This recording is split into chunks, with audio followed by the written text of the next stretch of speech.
Do you feel the vibe?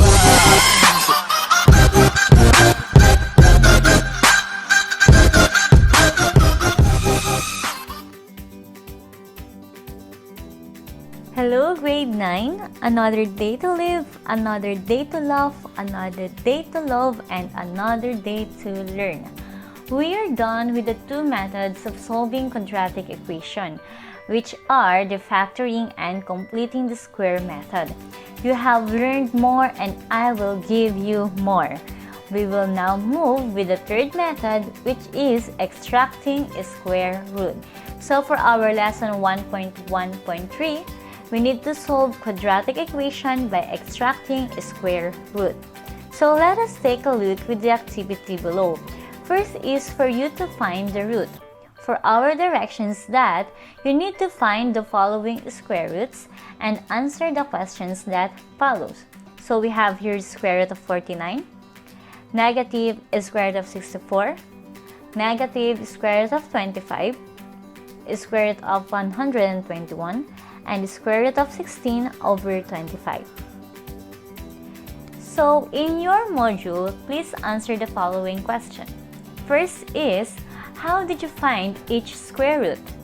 And does a negative number have a square root? Why? Next is that, are the numbers rational or irrational number? And how do you describe rational numbers? How about numbers that are irrational? Quadratic equations can be in the form ax squared plus c is equal to 0, where b is equal to 0. In this case, the quadratic equation can be solved by extracting square roots. Quadratic equations can have two real solutions, one real solution, or no real solution at all, in which case there will be two complex solutions. So for example, if k is greater than 0, then x squared is equal to k that has two real solutions. Another thing is when k is equal to 0. If k is equal to 0, then x squared is equal to k has one real solution. And lastly, if the value of k is less than 0, then x squared is equal to k has no real solutions. So just simply remember, if k is greater than 0, if k is less than 0, and if k is equal to 0. Okay, so if the quadratic expression can be factors, then we can solve the equation by factoring. For example, we can solve 4x squared minus 9 is equal to 0 by factoring as follows. For example, we have 4x squared minus 9 is equal to 0. Using the factoring method that you have learned last time, we can get this as the quantity of 2x plus 3 multiplied by quantity 2x minus 3 is equal to 0. So we have separated equations. Okay, we have 2x plus 3 is equal to 0, or 2x minus 3 is equal to 0. So by simply using the addition property of equality, or the APE, or the transposition method that most of the time you've been using that ever since. So we have 2x is equal to negative 3, or 2x is equal to 3. So we simply need to divide both sides by 2 so that we can cancel out 2 and remain x. So we have here now, for first solution is that x is equal to negative 3 over 2, and for the other solution is that x is equal to 3 over 2. Okay, so however, what we did is in factoring method. So our claim now actually is to solve this quadratic equation in an easier way, that you don't need to factor out the quadratic equation.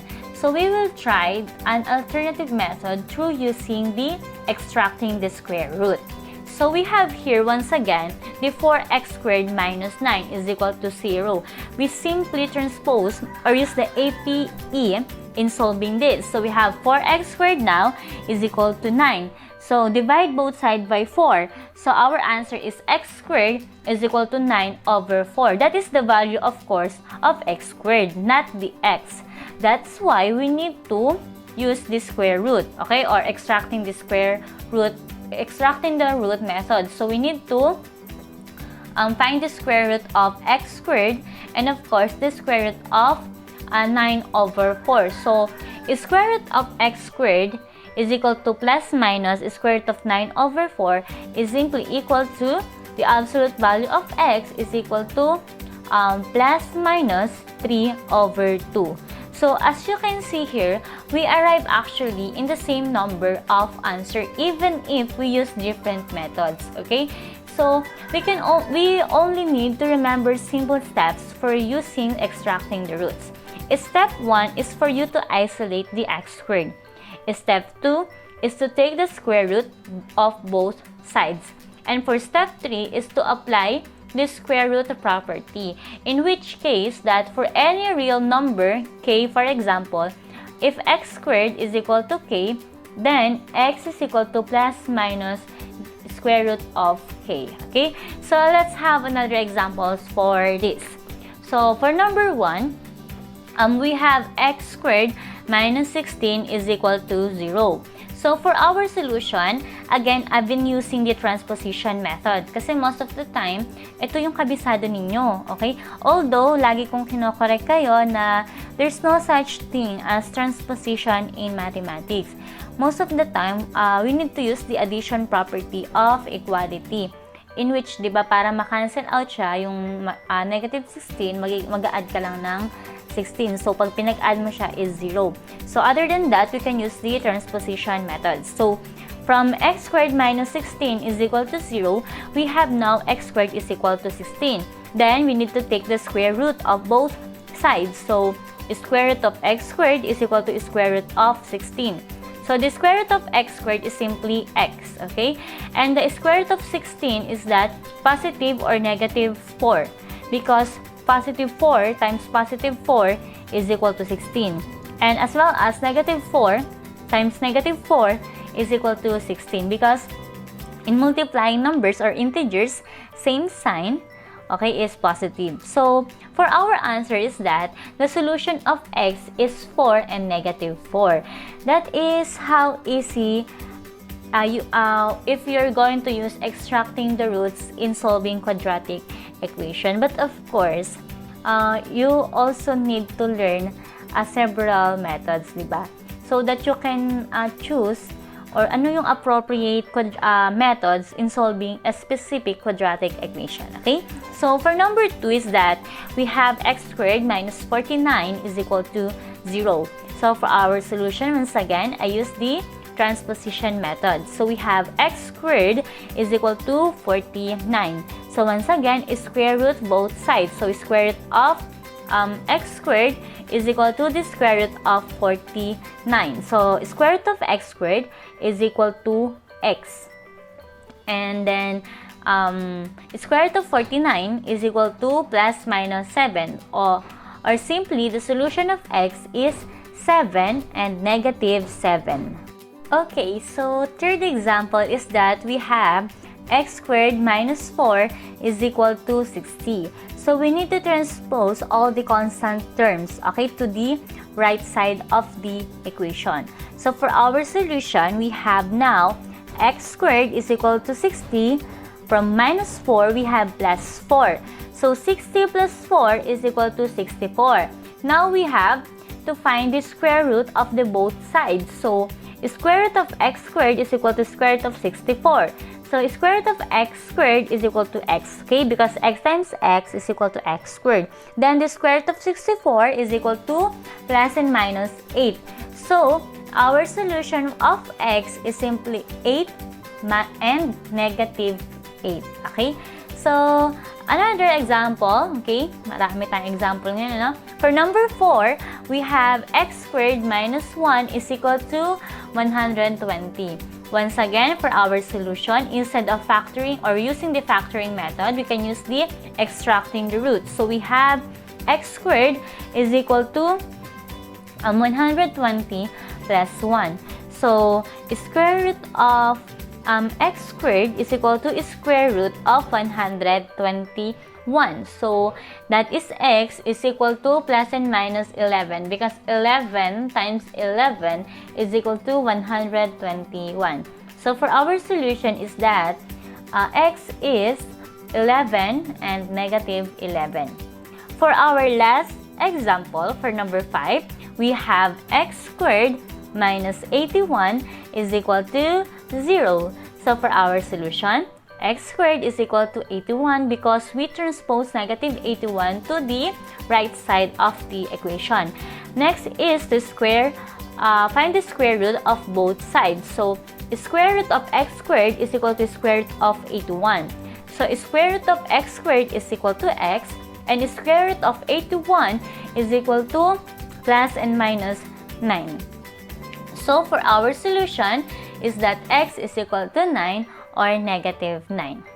So before the end of this discussion, let us clarify some misconceptions about the square root. Okay? So as you can see here, the square root of any positive real number is positive. This is called the principal square root. For example, the square root of 25 or the square root of 25 is equal to 5 and not plus minus 5. Also, the square root of x squared is similar to absolute value of x. Thus, the solution of x squared is equal to 25 is as follows. Okay? So we have square root of x squared is equal to square root of 25 is equal to the absolute value of x is equal to 5 because square root of 25 is equal to 5. However, the two numbers that will give an absolute value of 5 are negative 5 and 5, diba? During your grade 7 classes, when na-discuss natin yung absolute value, okay? So, it's like the distance of the integer from the 0, or mas madalas nyo siyang isipin na pag absolute value is positive kasi nga, there's no negative distance. Okay, so therefore, that's why we are using the solution of a positive and a negative.